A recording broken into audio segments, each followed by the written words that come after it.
come on in, pull up a chair and take a load off, because today I'll be reviewing and paging through Monsters of the City, Sins and Virtues from Cawood Publishing.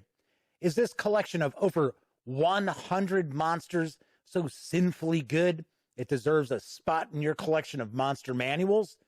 Or should these creatures and critters be exiled to the catacombs of the city, never to be seen again? Well, you're going to find out right after this.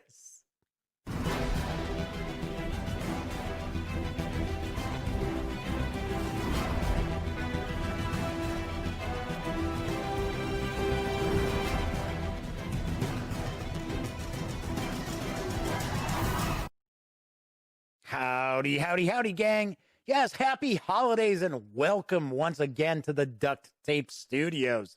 I'm Jeff McAleer, your host here at the Gaming Gang channel. As I mentioned in the open, I will be reviewing Monsters of the City in just a moment. But first, I do want to remind you, if you end up liking this video, please give it a quick thumbs up. Subscribe to the Gaming Gang channel if you haven't already, and if you do subscribe, ding that bell. Because not only will it let you know when I upload videos such as this, it'll also tell you when my live stream, the Gaming Gang Dispatch, airs Monday through Thursday nights right here on YouTube as I bring you the latest in tabletop gaming news. Of course, when you're not watching videos on the Gaming Gang channel, be sure to visit thegaminggang.com for all the latest in gaming news, reviews, and a whole lot more. Get your geek on at thegaminggang.com. I am going to be diving on into Monsters of the City, Sins and Virtues. This is from Cawood Publishing. It's written by Andrew Cawood with artwork provided by Travis Hansen. This 140-page book is available in PDF at DrivethruRPG for $17.95. You can get it in softcover for $29.95 or in hardcover, which is what we're going to be looking at, for $39.95. Do want to mention the fine folks over at Cawood Publishing were kind enough to provide me with this review copy, but neither I nor anyone else associated with the Gaming Gang has received any other sort of compensation for me to share my thoughts about the book. Important for you to know that. So let's swing on over to the other camera and start taking a look at Monsters of the City, Sins and Virtues. So these monsters are for 5e. Now, I didn't mention 5e specifically prior to this because I am of the firm belief that just about any modern role-playing game monster book can be ported over to just about any other fantasy role-playing game system you would like. So just because this is a 5th edition Dungeons & Dragons book does not mean you can only use it for 5th edition. It's important to keep that in mind because there's some cool monsters in here. There are some very cool ideas in this book as well. So I'm going to page through this relatively quickly. We will get a chance to look at just about all of the monsters in here. So essentially, these are all creatures that you would encounter in a city. Now, it is also broken up into 7 districts of a typical city as well. Each of these districts are going to receive a creature that represents a sin and another that will represent a virtue. So 14 kind of exclusive, kind of higher level creatures in each of the districts will receive 2. And each of the creatures kind of flavors the rest of the monsters in that district. We do open up with some random charts as far as some city adventure hooks. So we're going to move into the castle district. And of course, the sin is pride. So each of these entries is going to have artwork from Travis Hansen. I do like his style. It's a little cartoonish compared to, say, standard 5th edition Dungeons & Dragons artwork you would see in official Wizards of the Coast releases. But I do like the artwork. I really do think it stands out. It's got some personality to it. It's not flat like some fantasy artwork we see. So we get pride. We get a description of some of the special attributes that the monster or creature will have, And then, of course, we're going to get a stat block as well. So we also have humility. So this is the virtue that the castle district will get. Anti-paladin, court jester, dwarf ambassador, elf ambassador, fallen king, gatekeeper, Casper the friendly ghost. Okay, it's not really Casper, but it is a friendly ghost. Armored griffins, an ogre baron, a royal pain. Some of the creatures do have a bit of a comedic, kind of humorous kind of bend to them as well. I could take it or leave it, to be very honest. So we get the wealthy district. So we've got gluttony, and then we've got temperance. So those are our sin and virtue creatures as well. The duck of many things, not the deck of many things. It's the duck of many things. Some of the entries are a little redundant of monsters that we've already seen in, say, the Monster Manual. But for the most part, the Rich Lich, they're all pretty unique. The Windy Hopper. So we get the Temple District with Wrath and Patience. The Cat Prince, the Cynical Sage of Old Age. Looks pretty evil there, huh? Almost reminds me a little bit of Ralph Bakshi's Wizards. I wonder if that was an inspiration for this artwork here. The Deathwing. High Priest of Hate. Lost Souls. Holy Avenger. I love the fact that each of these entries is going to get artwork devoted to it.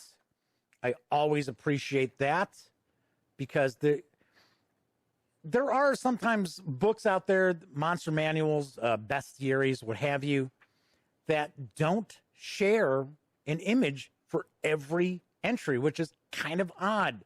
So, of course, we are now moving on into the market district. So we've got greed and we've got charity. And then we'll see that, for an example, these creatures all kind of fit the market motif. We've got the blacksmith, the berserk butcher, charlatan, the demon barber, yes, Sweeney Todd, the death scribe, guildmaster of greed, fortune tellers, master alchemist, stalker walker. That's pretty cool image there. I like that. The pie man. I would say, as far as evil to good, the creatures that are in this book do tend more towards evil than good. Of course, we have seen there are entries for good creatures, but I don't want to say the vast majority, but the majority are evil. So here we've got the docks, and we've got lust and chastity, which I believe, isn't that? No, I thought for a second that's what's on the cover, but that is not what's on the cover. All right. Kind of angelic creature here. The Codfather, Captain Greybeard. Oh, the handsome devil. So you've heard of fishmongers? Well, this is the fishmongrel. Mesmeralda, Puritans, a city satyr, serious moonlights, sprite thief, a temptress, a thug boss. As I mentioned, you'll see these skew more evil than good. Twins and Needles, Vampire Lord. Then we get into the slums. So we have envy and kindness. Ale ooze, an anxious apprentice. Barmaid from the shade, a bandit lord. The critic. Everyone's a critic. Lord of the Slums. A truth teller. There we go. That's the character that's on. That's the creature that's on the cover. The truth teller. Happens to be chaotic good. Werewolf spy. Then we get into the sewer district. We have Sloth, who's having a cup of tea, just relaxing, taking a load off, having a cup of tea. And we also have Diligence,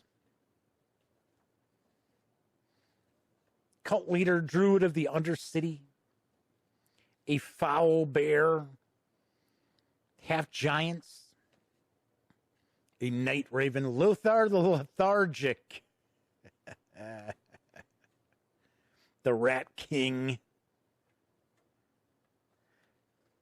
the Quag, which is also a monster that's in one of the other monster books that Cawood Publishing produces. There are two other bestiaries that Cawood Publishing has, and it is Monsters of the Underworld and Monsters of Feyland. I have reviewed both of those. Really, really do like them. I will point out, this book, the production quality just seems to be a touch higher than the previous two books. Not by a lot, but I can tell that there's a bit of a difference. Now, I will say that this is the premium hardcover from DrivethruRPG. So we're going to finish up the book with some random charts, and we've got the open game license as well.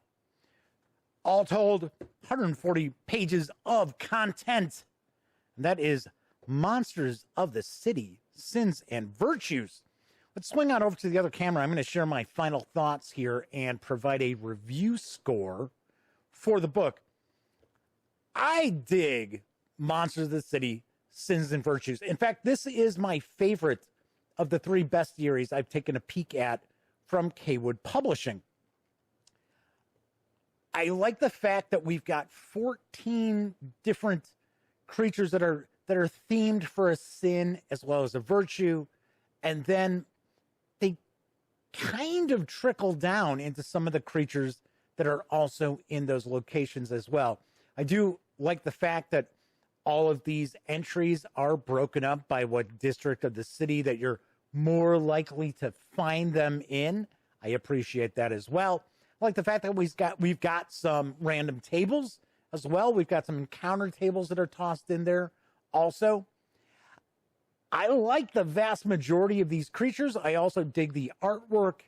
And as I said earlier, you can port these over to other game systems, even if you're looking to play some OSR or some really rules light fantasy role-playing games. You can easily port these creatures over. You can port them over to Pathfinder 2nd Edition as well. So very, very, what would be the word I would have to use? I don't want to say convenient. I guess I will. I'll say it's very convenient for you to be able to pretty easily port these over to other fantasy role-playing game systems as well. Drawbacks. Some of the creatures are a little more tongue-in-cheek and humorous than I would prefer. I mean, it's okay. I mean, it's not going to, completely ruin this for me. But usually I'm not real big on kind of satirical or humorous creatures as part of a bestiary, unless that is really the theme of the monster manual, is that everything's satirical or tongue-in-cheek. Thankfully, there's only a handful of entries that are like this in this book. So on a scale of 1 to 10, I certainly give Monsters of the City, Sins and Virtues a very high recommendation. I really do like this. I give it a 9 out of 10. You can pick this up at DrivethruRPG. As I mentioned, you can get it in PDF, you can get it in softcover, you can get it in hardcover as well. And of course, the Gaming Gang is affiliated with the One Bookshelf sites. So if you are going to go visit, say, DrivethruRPG, please stop by thegaminggang.com first. Click on one of our banner ads, and that way, if you do happen to make a purchase, I get a little portion of that sale. And all those little portions really do add up and help keep the Gaming Gang website around. All right, that's it for this time out. Once again, if you like this video, please give it a quick thumbs up. Subscribe to the Gaming Gang channel if you haven't already. And if you do subscribe, ding that bell, because not only will it let you know when I upload videos such as this, it'll also inform you when the Gaming Gang Dispatch airs live right here on YouTube, Monday through Thursday nights, as I bring you the latest in tabletop gaming news. And of course, when you're not watching videos on the Gaming Gang channel, be sure to visit thegaminggang.com for all the latest in tabletop gaming, reviews, news, and a whole lot more. Get your geek on at thegaminggang.com. All right, and of course, as I've been wrapping up all of my videos during this never-ending pandemic, I really do hope all of you out there are being smart and staying safe.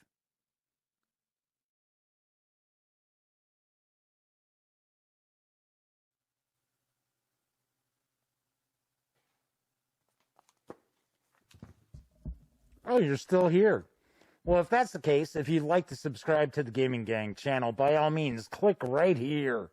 And if you'd like to check out one of our recent live streams, click right up top. And if you want to roll the dice and see what the algorithm for YouTube recommends, click right here.